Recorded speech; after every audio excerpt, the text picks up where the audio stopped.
আপনার যে হাতির ঝিল, এই হাতির ঝিল থেকে পানিটাকে যদি আপনি পরিশুদ্ধ করতে পারেন, এই পানি দিয়ে তো আপনি ঢাকা শহরের অনেকটা কাভার করতে পারবেন। এখন এই মুহূর্তে আমাদের এই নিরাপদ পানির সমস্যাটা সবচেয়ে কঠিন হয়ে দাঁড়িয়েছে। It's a question of survival, not উন্নয়ন। আমরা সবসময় বলি যে পানির অপর নাম হচ্ছে জীবন। এবং ইন্টারেস্টিংলি আমাদের যে পৃথিবী, যে প্ল্যানেট, এটার কিন্তু 4 ভাগের 3 ভাগই হচ্ছে আপনার পানি। কিন্তু মজার ব্যাপার হচ্ছে যে সেফ ওয়াটারে আমাদের বেশিরভাগ ক্ষেত্রে দেখা যাচ্ছে যে সারা বিশ্বেই এই নিরাপদ পানির অভাব রয়েছে। বিশেষ করে নিরাপদ পানির জন্য কিন্তু অনেক যুদ্ধ বিগ্রহ হয়। এবং আমার এক বন্ধু, যিনি বিদেশে আপনার অ্যাম্বাসেডর হিসেবে কাজ করেছেন, দীর্ঘদিন করেছিলেন, এখন তিনি বেঁচে নেই, জার্মানি কাজ করেছিলেন, তিনি আমাকে বলেছে যে বিশ্বযুদ্ধ যদি হয় সেটা হবে সেফ ওয়াটারের উপরে, নিরাপদ পানির উপরে।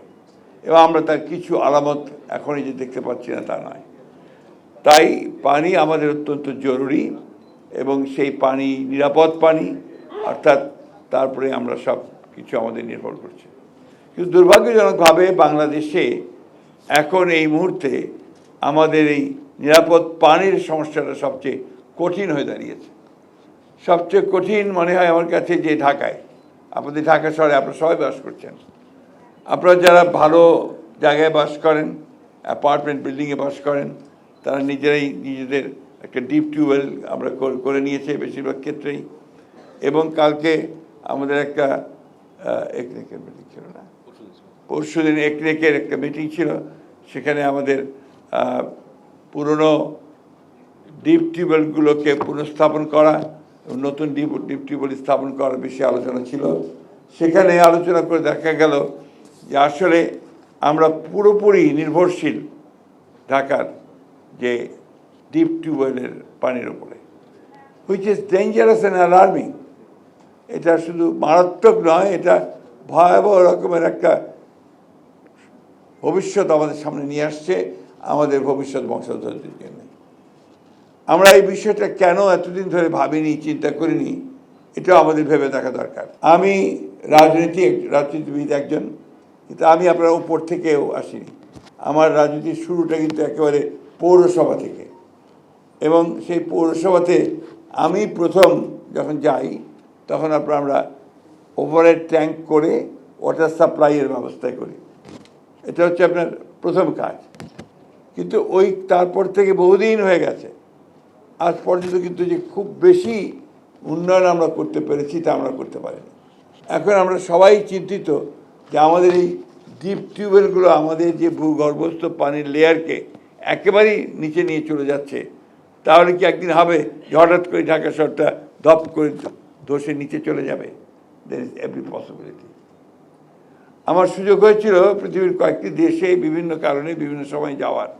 তো সেখানে আমি দেখেছি যে তারা সবাই সারফেস ওয়াটার ব্যবহার করছেন, সবাই ওপরের পানি, উপরস্থ যে পানি, সেই পানি ব্যবহার করছেন। আমরা এতজন আপনারা আছি, আপনারা এতজন এক্সপার্ট আছেন, আপনারা অত্যন্ত উঁচু জায়গায় পড়াশোনা করেছেন, সবাই বিদ্বান মানুষ। আপনারা এই জিনিসগুলোকে এখন থেকে আমার মনে হয় ফোকাসটা এই দিকে দেন, এবং পুরনো চিন্তা ভাবনাগুলোকে বাদ দিয়ে নতুন করে কি করে বাংলাদেশকে আপনারা সত্যিকার অর্থেই বাঁচিয়ে রাখবেন। It's a question of survival, not উন্নয়ন। বেঁচে থাকার প্রশ্ন, এটা আমার অস্তিত্বের প্রশ্ন, যে আমি এখানে বেঁচে থাকবো কি না, সেই বিষয়টাকে আমাকে নিশ্চিত করতে হবে। এবং দেশের মানুষ, সরকার আপনাদেরকে এই দায়িত্বটা দিয়েছেন, এই ডিপার্টমেন্ট অফ পাবলিক হেলথকে। সুতরাং আপনাদের দায়িত্ব হবে, আমি মনে করি, আমি চিফ ইঞ্জিনিয়ার সাহেবের সাথে কথা বলেছি, আমাদের সেক্রেটারি সাহেবের সাথে কথা বলেছি, আমাদের এখানে আজকে যারা আছেন তাদের সঙ্গে 2-4 মিনিটে আমি আমার কথা বলেছি যে আমাদের ফোকাসটা এখন থেকে হবে সারফেস ওয়াটার ব্যবহার করার, নট ডিপ টিউবওয়েল ওয়াটার। পানি তো আমরা সেই ছোটোবেলা থেকেই দেখি যে আপনার কলসে করে পুকুর থেকে পানি নিয়ে আসছে আমাদের মা, চাচা, বোন এরাই, তাই না? তো এই জিনিসটা কিন্তু কিছুটা পরিবর্তন হয়েছে। এখন প্রায় সব বাড়িতে একটা টিউবওয়েল। আমাদের নর্দার্ন এরিয়াতে আপনার খুব বেশি নিচে নামতে হয় না, কিন্তু সাউদার্ন এলাকাতে অনেক নিচে নামতে হয়, এবং ওরা এখন আর কেউ টিপ বলে না, বলে ডিপ, মানে ডিপ টিউবওয়েল। আমার সুযোগ হয়েছিল কোস্টাল এরিয়াগুলোতে গত আপনার 2001 সালের পরে আমি যখন কৃষি মন্ত্রণালয়ে ছিলাম, তখন আপনার এই জায়গাগুলো ঘোরার আমার সুযোগ হয়েছে। আমি দেখেছি কতগুলো প্রজেক্ট ছিল, খুব ভালো লেগেছিল আমার, যে বৃষ্টির পানি তারা সংরক্ষণ করছেন। আপনার ছোটো ছোটো ট্যাঙ্ক তৈরি করেছেন, বৃষ্টির যে পানি আসছে সেই পানিটাকে তারা রেখে দিচ্ছেন, তারপরে সেই পানিটাকে তারা গরম করে ব্যবহার করছেন, যেটা তাদের জন্য নিরাপদ পানি। এই বিষয়গুলোর উপরে আমাদের জোর দেওয়া দরকার। আমাদের ফোকাসটা থাকতে হবে যে আমরা এখন আর এরপর থেকে এই ভূগর্ভস্থ পানির দিকে যাব না, আমরা উপরের পানির দিকে যাব, সারফেস ওয়াটার এবং আপনার বৃষ্টির পানি। আমি জানি যে আপনাদের অনেকগুলো প্রজেক্ট আছে, যেটা শীতলক্ষ্যা থেকে মেঘনা থেকে পানি নিয়ে এসে ঢাকায় পানি দেওয়ার আপনারা প্রজেক্ট তৈরি করছেন, কিন্তু একটা অনেক ইনসাফিসিয়েন্ট, অনেক কম। তাছাড়াও এই নদীগুলো তো এখন আর আপনার পলিউশন ফ্রি না, এরাও পলিউটেড হয়ে উঠছে। এটাও কিন্তু আমরা আমাদের একটা সরকারের উচিত হবে, আমাদের উচিত হবে, যারাই আমরা গভর্নমেন্টে আসি, এই বিষয়গুলোকে খুব গভীরভাবে নিরীক্ষণ করা, দৃষ্টি দেওয়া, এবং যাতে করে আমরা এই বিষয়গুলোর সমাধান করতে পারি। আমি খুব আশাবাদী, আমি বরাবরই আশাবাদী মানুষ। বাংলাদেশের মানুষই সমস্ত পরিবর্তন আনে, এই পরিবর্তন আমাদেরকে আনতে হবে, এই চেঞ্জ আমাদেরকে আনতে হবে। আমাদের যে মানদাত্তা, আমাদের চিন্তাভাবনা যে আমরা ডিপ টিউবওয়েল বসাবো আর পানি নেব, এটা বাদ দিয়ে দিই।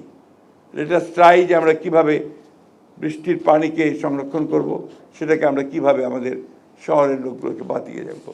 আমার ঢাকা শহরের পাশে আগে অনেক নদী ছিল, ওয়াটার ক্যাচমেন্ট ছিল, আপনি অত দূর যাওয়ার দরকার নেই। আপনার এই যে হাতির ঝিল, এই হাতির ঝিল থেকে পানিটাকে যদি আপনি পরিশুদ্ধ করতে পারেন, এই পানি দিয়ে তো আপনি ঢাকা শহরের অনেকটা কাভার করতে পারবেন, এটা আমার বিশ্বাস। আমার মনে হয় আপনারাও এটাও চিন্তা করতে পারেন। দ্বিতীয়ত, আপনার আমাদের এই যে আপনার পশ্চিমে আশুলিয়ার পাশে দেখবেন পানি জমে সবসময় থাকছে, ক্যাচমেন্টটা থাকছে। এখানে বৃষ্টির পানিকে ধরে রাখার জন্যে আমরা যদি সেই প্রজেক্টে যাই এবং সেখান থেকে পানি সরবরাহ করি, তাহলে আমরা কিন্তু অনেকটা লাভবান হব বলে আমি মনে করি। খবরের কাগজ, নিখাদ, নির্ভীক, নিরপেক্ষ।